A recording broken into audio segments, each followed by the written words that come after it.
They say the silence of the woods hides many things. My story began in a secluded lake house where quiet was heavier than words, and the lines between love, loneliness, and desire blurred in ways I never expected. What was supposed to be a simple escape turned into a moment I could never undo or forget. At 38, I was a wife and a mother, yet neither role felt quite real anymore. With each passing year, my husband Daniel drifted further from me. Work consumed him, and when he was home, he was glued to his laptop or the TV. I was left alone to take care of our son, Noah, and myself. Our marriage had become nothing more than a quiet coexistence, a shadow of what it once was. It hadn't always been this way. I could still recall the early days when Daniel would slip handwritten notes into my purse or plan spontaneous weekends filled with love and passion. But those memories felt like relics of another life, buried under years of routine, neglect, and emotional distance. I tried to reignite the spark. Romantic dinners, new lingerie, heartfelt conversations, but all were met with indifference. Eventually, I stopped trying. Why reach out when the person you love has already drifted beyond your grasp? So when Daniel suggested I take Noah to the lake house for the weekend, I wasn't surprised. He barely looked up from his phone as he spoke.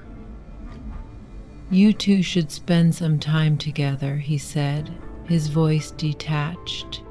I knew he wouldn't be joining us. He never did. There was always an excuse, some deadline, some important project. Doesn't every woman know that ache? That hollow, sinking loneliness that comes from realizing you're not a priority, just an afterthought?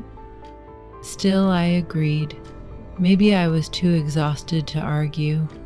Maybe, deep down, I was hoping to find something I'd lost, even if I wasn't sure what it was. Over at Mom's place, the days leading up to the trip passed in a blur, filled with the same monotonous routine. But there was an odd stillness in the air, an anticipation I couldn't quite name. Noah had been distant for a while now. At 18, he was no longer the little boy who crawled into my bed after nightmares or begged me to watch cartoons with him. He had grown into a man, taller, broader, his voice deeper, his presence more commanding. There was a quiet confidence about him that sometimes unsettled me, a self-assurance I struggled to recognize. I tried to bridge the gap, asking him about school, his friends, his interests. Most of the time, he answered with one word, his attention elsewhere. Friday arrived, and as we packed the car, I noticed how self-sufficient he had become. He moved easily, lifting the heavy bags without hesitation, loading the trunk with a quiet efficiency. It was a stark contrast to the awkward boy who used to trip over his own feet while carrying groceries. Pride swelled in my chest, but so did something else. An aching sadness. Was this what it meant to be a mother? To watch your child grow into someone you barely recognized? The drive to the lake house was uneventful, the familiar winding roads lined with towering pines. But despite the normalcy, an inexplicable tension settled in my stomach. I filled the silence with small talk, asking about school, his friends, his plans for the weekend. "So, looking forward to the trip? A break from everything?" I glanced at him from the driver's seat. Noah shrugged, his gaze fixed ahead. "I guess so. Just us." For a moment, the words lingered in the air between us, heavy with something unspoken. I was caught off guard by the way he said it. Are you interested in having fun? I pushed the thought away, but his words lingered, weaving themselves into my mind. As soon as I saw the familiar shape of the lake house, a wave of nostalgia washed over me. This place had once been my refuge, a sanctuary where Daniel and I escaped during the early years of our marriage. Back then, the cottage had been filled with laughter, whispered secrets around the fire, and nights that ended with tangled sheets. But now, it felt hollow, just like my connection with Daniel. I snapped back to reality when I heard Noah's voice. "Mom, are you okay?" "Yes," I answered quickly, forcing a smile. "I was just thinking about how long it's been since we came here." He nodded, his expression unreadable. "Yeah, it's been a while." As we stepped inside, the familiar creak of the porch steps sent a shiver down my spine. Memories flooded back, but they felt distant, like echoes from another life. The air inside was cold, carrying faint traces of smoke and pine. Noah moved to unload the car with a quiet efficiency that surprised me. I watched him carefully, taking in how effortlessly he handled the heavy bag. It hit me like a shock. He wasn't the little boy I remembered. Later that evening, we sat by the fireplace.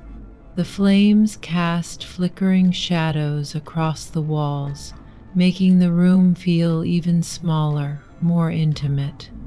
I poured myself a glass of wine, the deep red liquid warming my fingers. "Would you like some?" I asked, half joking, expecting him to decline. But to my surprise, he hesitated before shaking his head. "I'm fine, thank you." Something about the way he looked at me unsettled me. His gaze lingered a little too long, his expression unreadable. Was he admiring me, or was there something else hidden beneath his eyes? I shifted in my seat, suddenly aware of the silence between us. The only sound was the soft crackling of the fire. "You've grown up so much," I murmured, almost to myself. He smiled, his eyes never leaving mine. "I think I have. What about you? You don't look like most moms." His words startled me. I let out a nervous laugh, feeling my cheeks warm. "What's that supposed to mean?" He shrugged, his face calm, unreadable. "You just look different, younger." I didn't know how to respond. Was he trying to make me feel good, or was it something else? The cabin felt quieter than usual that night. When I finally climbed into bed, my thoughts replayed our conversation over and over. Had I imagined it, or had something shifted between us? I stared up at the wooden beams, the moonlight smoothing their rough edges. My mind drifted between memories of the past and the strange uncertainty of the present, leaving me restless and uneasy. Do we ever truly know the people around us? Or do we sometimes miss the obvious, blinded by what we expect to see? I couldn't shake the feeling that this weekend would change everything. Sometime in the night, the fire burned low, the last few logs barely glowing.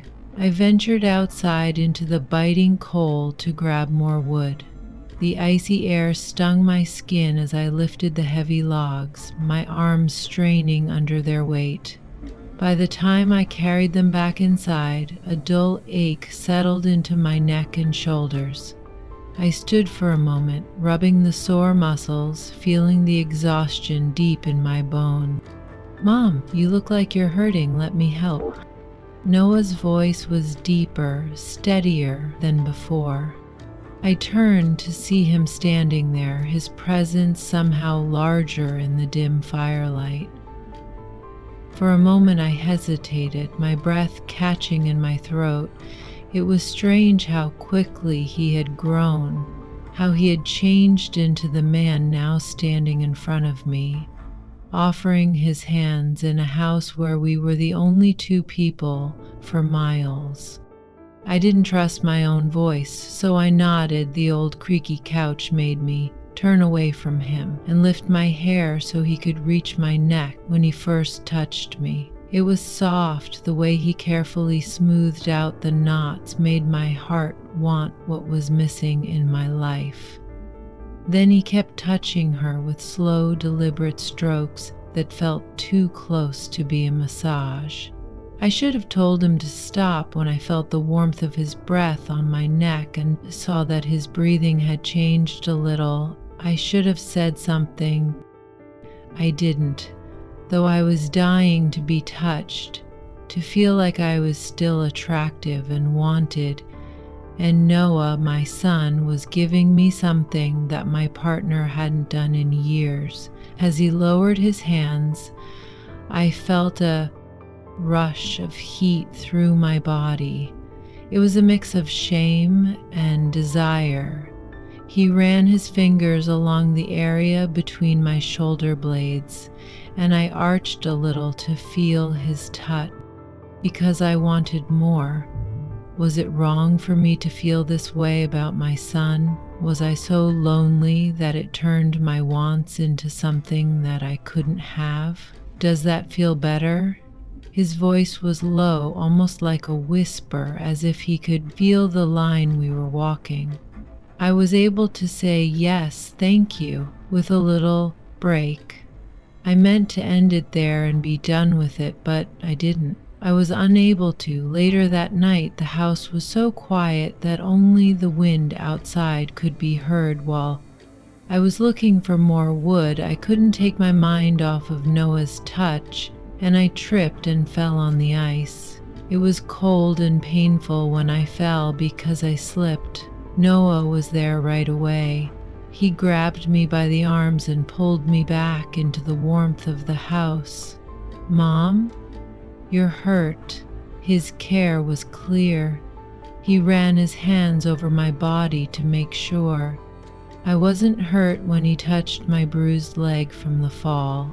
It hurt again. He made me sit down, but this time on the edge of the couch. His soft hands were rubbing my stiff leg, but his eyes had changed, showing a desire that made me feel the same way I did about being alone. He ran his fingers up my leg. I knew I should stop him, but my body told me it needed the touch as his gaze went from my leg to my eyes. There was an unspoken question between us. I didn't move away. Instead, I watched him. Was this just a worry, or was there something else going on? We both knew it was dangerous. The fire cast dark shades over his face, which made him look older and more manly. That's when the cabin felt like a world away from everything. I knew from all the rules and laws, his touch wasn't just fixing things anymore. It was also exploring and making claims as he raised his hands. I could feel my heart beat fast and my breath catch in my mouth. Did I really want this? Is this the touch I didn't have before? How close I wanted to be in my cold married bed.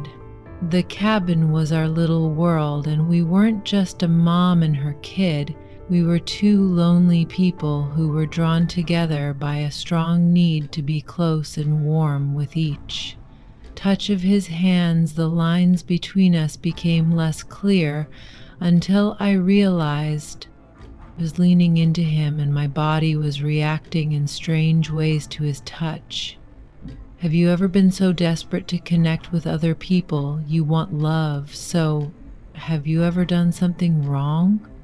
The soft light of dawn shone through the cabin window when I woke up during the night. the storm had passed, leaving behind a fresh blanket of snow that covered the ground outside. It should have been beautiful, peaceful, and even soothing, but I had a knot in my stomach at first. I didn't do anything but stare into the frosted glass, my thoughts tangled in a mess of emotions I couldn't define. Feelings swirled inside me, but I had no words to describe them. The room was cold, despite the fire in the chimney having gone out long ago. The weight of guilt pressed heavily on my chest. No matter how hard I tried to push it away, last night's memories clung to me, mocking my attempts to ignore them. Every glance, every whispered word lingered, too much to bear.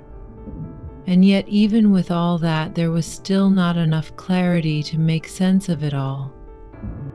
The sound of something shifting behind me shattered my train of thought. The creak of the couch bed reminded me we weren't alone. Noah was stirring. I closed my eyes, feigning sleep, unwilling to face him yet. But he didn't say a word. I listened as he got up and moved around the house, his footsteps muffled, impossible to track. Finally, I sat up, wrapping the blanket around my shoulders. When I turned, I saw him at the counter, setting a pan down and reaching for the eggs. "Good morning," I said, my voice cracking slightly. He glanced up briefly, his expression unreadable. "Good morning," he replied, before returning to his task. The silence between us was thick, filled with all the things we weren't saying. He avoided looking at me, yet his movements were measured, deliberate. I couldn't tell if he was trying to avoid me or if he simply didn't know what to say. "Are you making breakfast?" I asked, desperate to break the tension. "Yeah," he answered simply. "Figured we should eat before packing up." It was such an ordinary thing to say, mundane, yet something about his tone hinted at something more, or maybe I was imagining it. I watched him as he cracked the eggs, his hands moving with a steadiness that didn't match the unease hanging in the air. He seemed different this morning, calmer, more in control. "Would you like some help?" I asked. He turned his head slightly but didn't answer right away. Breakfast was quiet. The only sounds were the clinking of spoons against plates. I kept my gaze down, but I could feel him looking at me, his stare heavy with something unspoken. "Noah," I started, but the words caught in my throat. What was I even trying to say? He didn't respond, only giving me a small, almost imperceptible nod before turning away. Once breakfast was over, we moved on to packing. Noah carried the heavier items out to the car while I stayed inside tidying up, attempting to steady my racing thoughts. What was I supposed to do when Daniel returned? How was I supposed to act normal when I felt anything but? The house was eerily quiet until late in the afternoon when Daniel finally arrived. His voice broke the silence, cheerful and oblivious. He stomped the snow off his boots as he entered. "Looks like the storm didn't keep you two stranded," he joked. I forced a smile. "Barely. Last night was rough." During the brief kiss on my cheek, he radiated warmth and familiarity, but it felt distant, like something hollow I couldn't quite grasp. "So, what did you think of the cabin? Were you two able to survive without Wi-Fi?" He grinned, glancing between Noah and me. Noah only shrugged, his face blank. It was fine, quiet. There was something in the air, but Daniel didn't seem to notice. He was too caught up in himself. too eager to share stories of his trip and his plans for the coming week. I tried to focus on his words, to ground myself in the life we had built together, but it wasn't working. Noah's gaze stayed on me, steady, waiting. Every glance felt like a question I had no answer for. "Hey, Noah," Daniel said, placing a hand on his son's shoulder. "Thanks for helping your mom while I was away. You're a good kid." Noah tensed, jerking back slightly at the touch. His jaw tightened. "That's fine," he muttered, his voice clipped. Daniel didn't notice, but I did. The reaction hit me hard, twisting something deep inside my chest in ways I couldn't explain. That night, after Daniel had fallen asleep beside me, I lay awake, staring at the ceiling. The room was dark, but my thoughts weren't. Why did I do that? What had I allowed to happen? What was I going to do next? No answers came, and I didn't know when they would. Looking back now, I wish I could say it was an accident that we left everything behind in that cabin, but that wouldn't be the truth.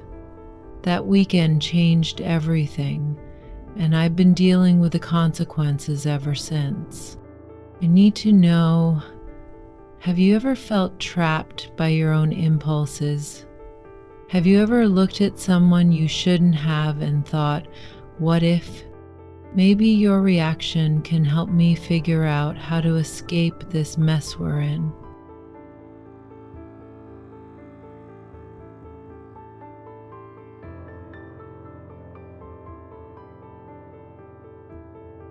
Like and make sure to engage in the comments, share this video with your friends and story lovers, and click the subscribe button on the screen to follow true stories like this. I was 3 months behind on rent.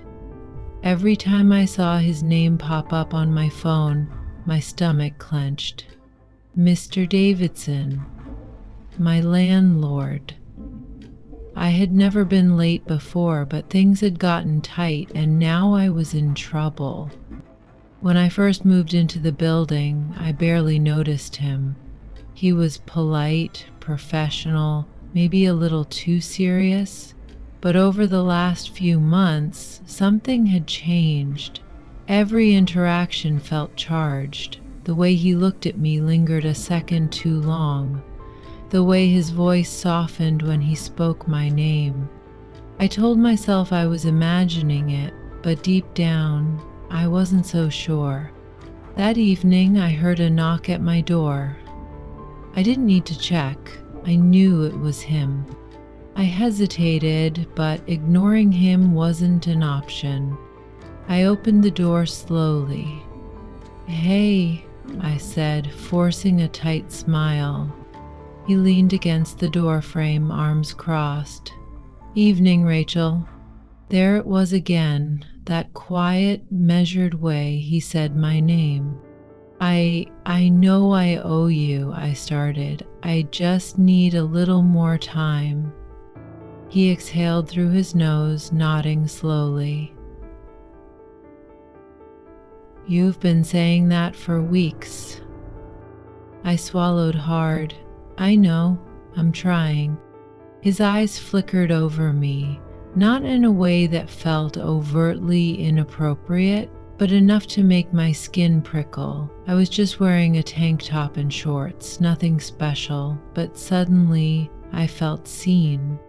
"I don't want to evict you," he said finally, "but you need to give me something." The way he said it made my breath hitch. He meant money. Of course he meant money. But still, the way he said it, I bit my lip. I don't have it yet, but I'll figure something out." A muscle in his jaw flexed. He shifted, glancing down the hallway before stepping inside. Just a little. Close enough that I could feel the warmth of him. "I could give you a little more time," he murmured, his voice lower now. I should have stepped back. I should have told him no, but I didn't move. His gaze dipped just for a second to my mouth. My breath came faster. This was dangerous. I was married, he was married, but for the first time in months, I didn't feel powerless. I felt like I had a choice, and that terrified me more than anything.